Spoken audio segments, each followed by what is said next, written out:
Hi students, നമ്മൾ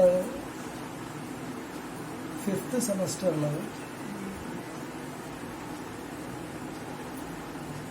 നമുക്ക് പഠിക്കാനുള്ള ഡിജിറ്റൽ കമ്മ്യൂണിക്കേഷൻ എന്ന സബ്ജക്റ്റാണ് നമ്മൾ എടുക്കുന്നത്. 3rd സെമസ്റ്ററിൽ നമ്മൾ അനലോഗ് കമ്മ്യൂണിക്കേഷൻ പഠിച്ചു. ഡിജിറ്റൽ കമ്മ്യൂണിക്കേഷനിൽ നമുക്ക് 4 മൊഡ്യൂളാണ് പഠിക്കാനുള്ളത്. അതിൽ ഫസ്റ്റ് മൊഡ്യൂൾ അനലോഗ് പൾസ് മോഡുലേഷനെ കുറിച്ചാണ്. അപ്പോൾ ശരിക്ക് നമുക്ക് മോഡുലേഷൻ ടെക്നിക്സാണ്, different types of pulse modulation ടെക്നിക്സാണ് നമ്മളിതിൽ പഠിക്കുന്നത്. അപ്പോൾ നമ്മൾ എന്താണ് മോഡുലേഷൻ എന്ന് നമ്മൾ പഠിച്ചു കഴിഞ്ഞിട്ടുണ്ടെങ്കിലും നമുക്ക് ഒന്ന് മനസ്സിലാക്കണമെന്നുണ്ട്. ആക്ച്വലി മോഡുലേഷൻ എന്നാൽ parameters of carrier wave is vary in accordance with the intensity of modulating signal or message signal or baseband signal. അഥവാ കാരിയർ സിഗ്നലിൻ്റെ ആംപ്ലിറ്റ്യൂഡോ അതിൻ്റെ ഫ്രീക്വൻസിയോ അതിൻ്റെ ഫേസോ മോഡുലേറ്റിംഗ് സിഗ്നലിന് ആനുപാതികമായി വേരി ചെയ്യുന്ന പ്രോസസ്സാണ് മോഡുലേഷൻ. അപ്പോൾ അനലോഗ് മോഡുലേഷൻ നമ്മൾ 3rd സെമസ്റ്ററിൽ പഠിച്ചു കഴിഞ്ഞു. ഇനി ഈ സെമസ്റ്ററിൽ നമുക്ക് പഠിക്കാനുള്ളത് ഡിജിറ്റൽ കമ്മ്യൂണിക്കേഷൻ്റെ ഭാഗമായി അനലോഗ് പൾസ് മോഡുലേഷനും ഡിജിറ്റൽ പൾസ് മോഡുലേഷനുമാണ് പഠിക്കാനുള്ളത്.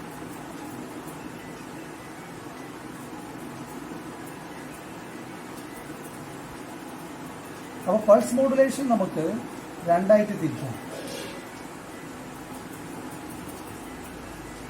പൾസ് മോഡുലേഷൻ നമ്മൾ analogue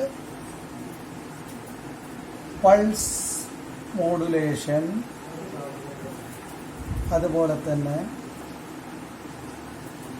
digital pulse modulation, digital pulse modulation. ഈ അനലോഗ് പൾസ് മോഡുലേഷൻ നമ്മൾ വീണ്ടും 3ആയിട്ട് ഭാഗിക്കുന്നുണ്ട്. 3 ടൈപ്സുകളാണുള്ളത്. അതിലൊന്ന് pulse amplitude modulation, pulse amplitude modulation അഥവാ PAM, pulse width modulation, pulse width modulation അല്ലെങ്കിൽ PWM, അല്ലെങ്കിൽ അതിന് മറ്റൊരു പേര് പൾസ് ഡ്യൂറേഷൻ മോഡുലേഷൻ. പിന്നെയുള്ളത് പൾസ് പൊസിഷൻ മോഡുലേഷൻ അഥവാ പൾസ് ടൈം മോഡുലേഷൻ എന്നുകൂടെ അതിനെ അറിയപ്പെടുന്നു. Pulse time modulation.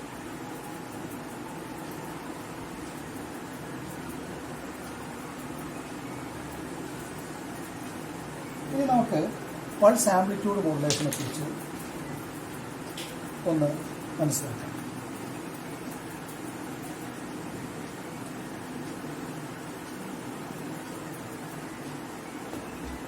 PAM pulse amplitude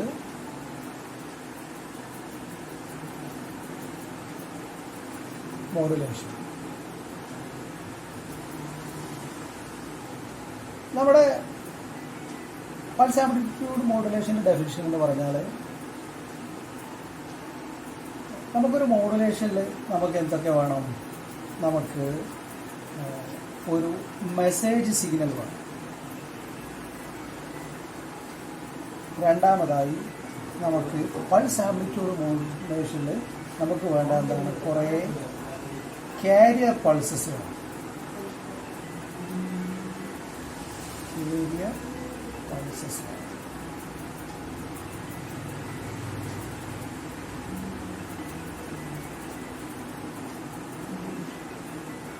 ഈ കാരിയർ പൾസസിൻ്റെ ആംപ്ലിറ്റ്യൂഡും ടൈം പീരിയഡും എല്ലാം എന്തായിരിക്കണം?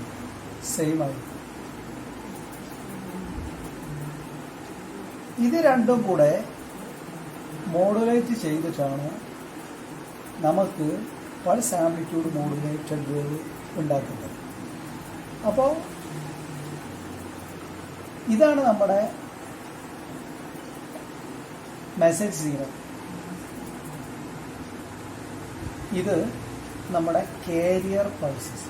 അപ്പോൾ നോക്ക്, message signal with respect to time ഇങ്ങനെ വേരി ചെയ്തുകൊണ്ട് കണ്ടിന്യൂസ് വേരി ചെയ്തുകൊണ്ട് ഇൻസ്റ്റന്റേനിയസ് വേ ഇങ്ങനെ വേരി ചെയ്തുകൊണ്ടിരിക്കും. കാരിയർ പൾസസിൻ്റെ ആംപ്ലിറ്റ്യൂഡ് റിമൈൻ കോൺസ്റ്റന്റ് ആണ്, അതിൻ്റെ ടൈം പീരിയഡ് കോൺസ്റ്റന്റ് ആണ്, അതിൻ്റെ പൾസ് വിഡ്ത്ത് പൊസിഷൻ എല്ലാം കോൺസ്റ്റന്റ് ആണ്. ഇനി നമ്മൾ പാം മോഡുലേഷൻ നടക്കുമ്പോൾ എന്താ സംഭവിക്കുക? Amplitude of the carrier wave is varying in accordance with the intensity of modulating signal.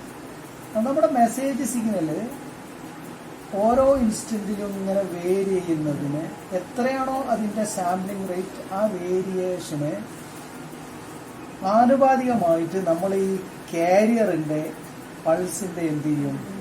നമ്മൾ ആംപ്ലിറ്റ്യൂഡ് ഇങ്ങനെ പെരുക്കുകയാണെങ്കിൽ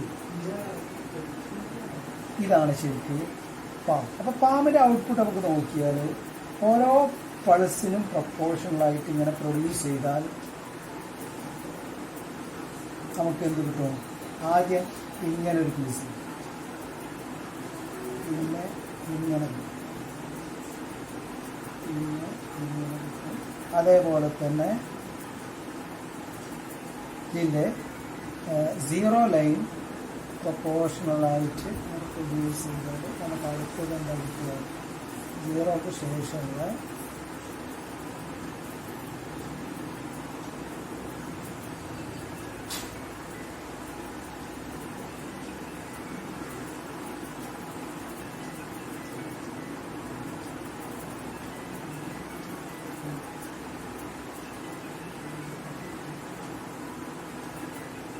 അതൊക്കെ നമ്മുടെ മോഡുലേറ്റിംഗ് സിഗ്നൽ.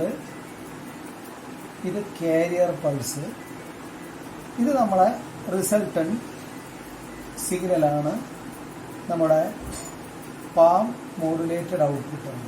ഇപ്പോൾ ഇതിൽ സത്യത്തിൽ എന്താ മാറ്റം വരുത്തിയത്? ഇതിൻ്റെ ഈ ഒരേ ഫ്രീക്വൻസിയിലുള്ള, ഒരേ ആംപ്ലിറ്റ്യൂഡിലുള്ള, ഒരേ ടൈമിലുള്ള ഈ കാരിയർ പൾസിൻ്റെ ആംപ്ലിറ്റ്യൂഡ് മാത്രം നമ്മൾ വ്യത്യാസം വരുത്തും. ഏതിനനുസരിച്ച്? മെസ്സേജ് സിഗ്നലിനനുസരിച്ച്. ഈ മെത്തേഡിനെയാണ് നമ്മൾ പൾസ് ആംപ്ലിറ്റ്യൂഡ് മോഡുലേഷൻ എന്ന് പറയുന്നത്. അപ്പോൾ അതിൻ്റെ ഡെഫിനിഷൻ നമ്മൾ പറയുമ്പോൾ എന്താ പറയേണ്ടത്? Amplitude of the carrier pulses are varying in accordance with the intensity of modulating signal or message signal or baseband signal. അവിടെ പ്രത്യേകം നോട്ട് ചെയ്യേണ്ട ഒരു കാര്യം, keeping the time period and position are constant. 3 പാരാമീറ്റേഴ്സാണ് നമ്മൾ ഇതിൽ പറയുന്നത് കാരിയർ പൾസിൻ്റെ. ഒന്ന് ആംപ്ലിറ്റ്യൂഡ്, 3 പാരാമീറ്റേഴ്സാണ് പറയുന്നത്. ഒന്ന് ആംപ്ലിറ്റ്യൂഡ്, 2 അതിൻ്റെ ടൈം പീരിയഡ് അല്ലെങ്കിൽ നമ്മളതിൻ്റെ ഫ്രീക്വൻസി 1/t ഫ്രീക്വൻസി എന്ന് പറയും. 3-മത്തേത് പറയുന്നത് അതിൻ്റെ പൊസിഷൻ അല്ലെങ്കിൽ ടൈം. ഈ 3-എണ്ണത്തിലെ ആംപ്ലിറ്റ്യൂഡ് മാത്രമാണ് ഇപ്പോൾ നമ്മൾ വേരി ചെയ്തത്. ഇത് രണ്ടും കോൺസ്റ്റന്റ് ആണ് ഇപ്പോൾ. അപ്പോൾ ഈ മോഡുലേഷൻ, പാം മോഡുലേഷനിൽ എന്താണ്? പൾസ് ആംപ്ലിറ്റ്യൂഡ് മോഡുലേഷൻ എന്ന് പറഞ്ഞാൽ തന്നെ പൾസിൻ്റെ, കാരിയർ പൾസിൻ്റെ ആംപ്ലിറ്റ്യൂഡ് ആണ് മോഡുലേറ്റ് ചെയ്യുന്നത്. ടൈം പീരിയഡോ പൊസിഷനോ അല്ല. അപ്പോൾ അതിൻ്റെ ഡെഫിനിഷൻ നമുക്ക് മനസ്സിലാവും. Amplitude of the carrier pulse is varying in accordance with the intensity of modulating signal അല്ലെങ്കിൽ സാമ്പിൾ ഓഫ് മെസ്സേജ് സിഗ്നൽ.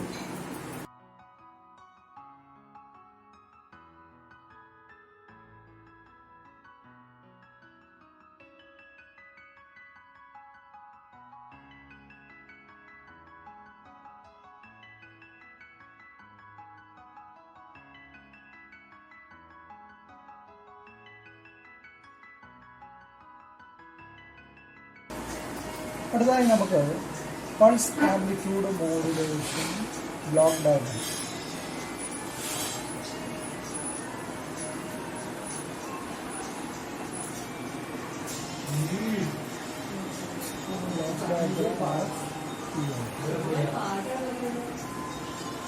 അപ്പോൾ നമ്മൾ പഠിച്ച പോലെ തന്നെ നമുക്ക് ആ തിയറിയിൽ തന്നെ നമുക്ക് ബ്ലോക്ക് കിട്ടും. നമുക്ക് എന്ത് വേണം? ആദ്യമായിട്ട് നമുക്ക് ഒരു ലോ പാസ് ഫിൽട്ടർ,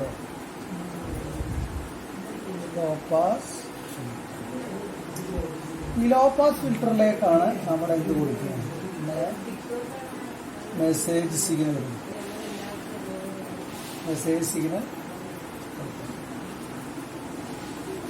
എന്നിട്ട് നമ്മൾ അടുത്തതായിട്ട്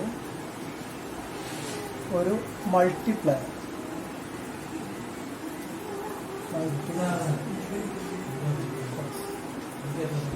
ഈ മെസ്സേജിന് ലോ പാസ് ഫിൽറ്ററിലുള്ള മെസ്സേജ് എത്തുന്നു.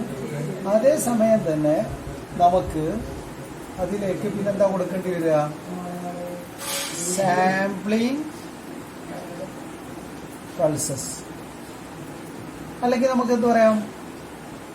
കാരിയർ പൾസസ് എന്ന് പറയാം. കാരിയർ പൾസസ് ഈ മൾട്ടിപ്ലയറിൽ വെച്ച്, അതായത് നമ്മുടെ മെസ്സേജ് സിഗ്നൽ കാരിയർ പൾസിന്റെ പ്രോഡക്റ്റാണ്. ഇതിന്റെ ഔട്ട്പുട്ടിൽ നമുക്ക് എന്ത് കിട്ടും? Pulse amplitude modulator signal. പ്രധാനമായിട്ട് 3 ബ്ലോക്കുകളാണ്. ഒന്ന്, ഒരു ലോ പാസ് ഫിൽറ്റർ, അതിലൂടെ നമ്മുടെ മെസ്സേജ് സിഗ്നൽ എവിടെ എത്തും? മൾട്ടിപ്ലയറിലെത്തുന്നു.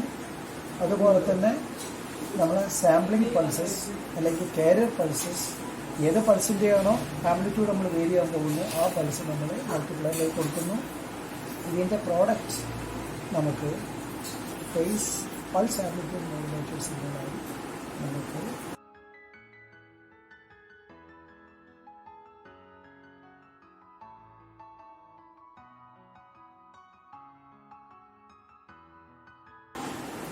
types of Palmer.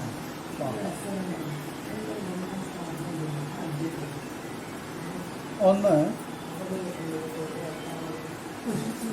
Natural sampling.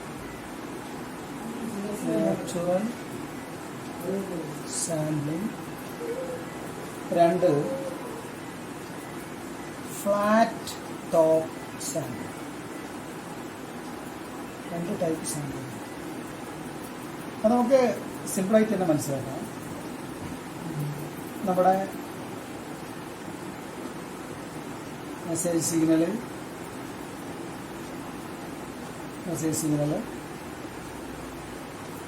നമ്മുടെ കാരിയർ പൾസസ് നമ്മളിങ്ങനെ കൊടുക്കുന്നു.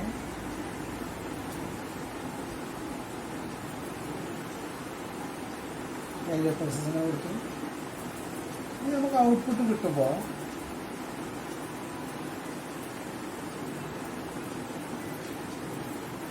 നമുക്ക് ഈ രൂപത്തിൽ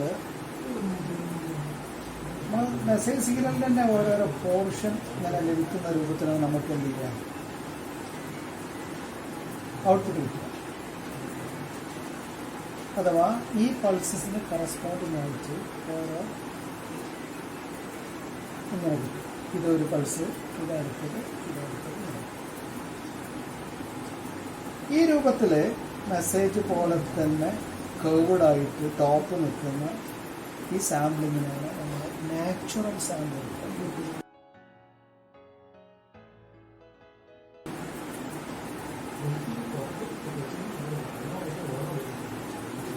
മറ്റൊരു സാമ്പിളിംഗ് ഫ്ലാറ്റ് ടോപ്പ് സാമ്പിളിംഗ്. അപ്പോൾ ഫ്ലാറ്റ് ടോപ്പ് സാമ്പിളിംഗ്, നാച്ചുറൽ സാമ്പിളിങ്ങിൽ നമുക്ക് നോയ്സിനെ ഫിൽട്ടർ ഔട്ട് ചെയ്യാനും അല്ലെങ്കിൽ ഒഴിവാക്കാൻ നമുക്ക് പ്രയാസമായതുകൊണ്ട് കുറച്ചുകൂടി ഇഫക്റ്റീവായ സാമ്പിളിംഗ് നമ്മൾ ഉപയോഗിക്കുക flat top sampling. Flat top sampling എന്ന് പറഞ്ഞാൽ അതിൻ്റെ ഔട്ട്പുട്ട് എന്താ, ഇതൊക്കെ എന്തായിരിക്കും, ഫ്ലാറ്റ്. അപ്പോൾ നമുക്ക് ഔട്ട്പുട്ടിൽ അതിന് പ്രൊപ്പോർഷണലായിട്ട് എന്താ കിട്ടുക, ഇങ്ങനെ കിട്ടും.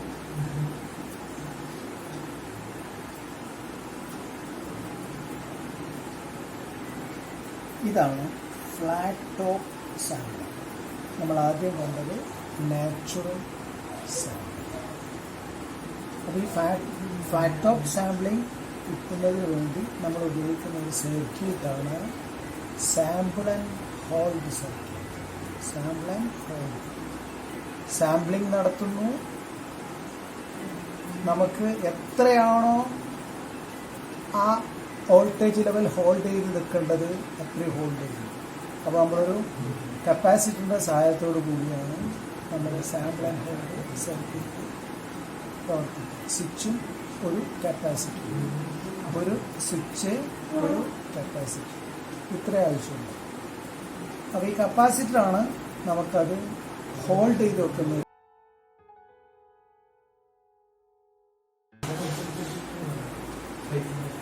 ഇനി നമുക്ക് മനസ്സിലാക്കേണ്ടത് ഇതിൻ്റെ അഡ്വാൻറ്റേജസ്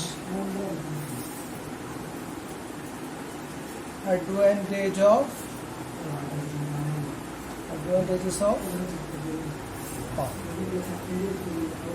ഇതിന്റെ main advantage generation and detection is very easy. ഈ പൾസസ് ജനറേറ്റ് ചെയ്യാനും വളരെ സിമ്പിൾ സർക്യൂട്ടിൻ്റെ ആവശ്യമുള്ളൂ. അതുപോലെ ഡിറ്റക്ട് ചെയ്യണമെങ്കിൽ ഒരു ലോ പാസ് ഫിൽറ്ററിൻ്റെ ആവശ്യമുള്ളൂ. അപ്പോൾ ഇതിൻ്റെ മെയിൻ അഡ്വാൻറ്റേജ് എന്ന് പറഞ്ഞാൽ generation and detection is easy. അതുപോലെ തന്നെ ഇതിൻ്റെ ഡിസ്അഡ്വാൻറ്റേജസ് എന്തൊക്കെയാണ്?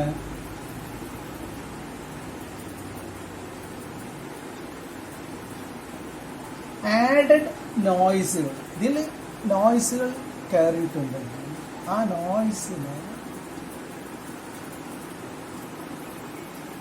റിമൂവ് ചെയ്യാൻ നമുക്ക് പ്രയാസം. Transmission bandwidth is too large. രണ്ടാമത്തത് ഇതിൻ്റെ ബാൻഡ്വിഡ്ത്ത്, ട്രാൻസ്മിഷൻ ബാൻഡ്വിഡ്ത്ത് എന്തായിരിക്കണം? Too large. അതൊരു ഡിസഡ്വാൻറ്റേജ്. മറ്റേതോ നോയ്സ് cannot be removed.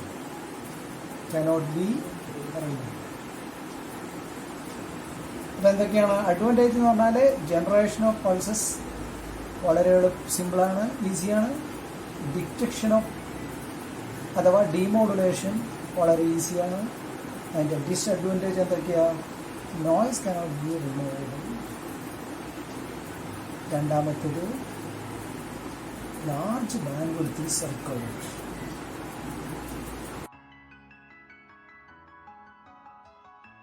ഇതിലെ നമ്മൾ എന്തൊക്കെയാണ് പൾസ് വിഡ്ത്ത് മോഡുലേഷനെ കുറിച്ച് ഇപ്പം മനസ്സിലാക്കിയത്? ഫസ്റ്റ് ഇന്ന് നമ്മൾ മനസ്സിലാക്കിയത് ഒന്ന് മോഡുലേഷൻ്റെ ഡെഫിനിഷൻ പഠിച്ചു. രണ്ടാമത്തെ എന്ത് പഠിച്ചു? Types of pulse modulation.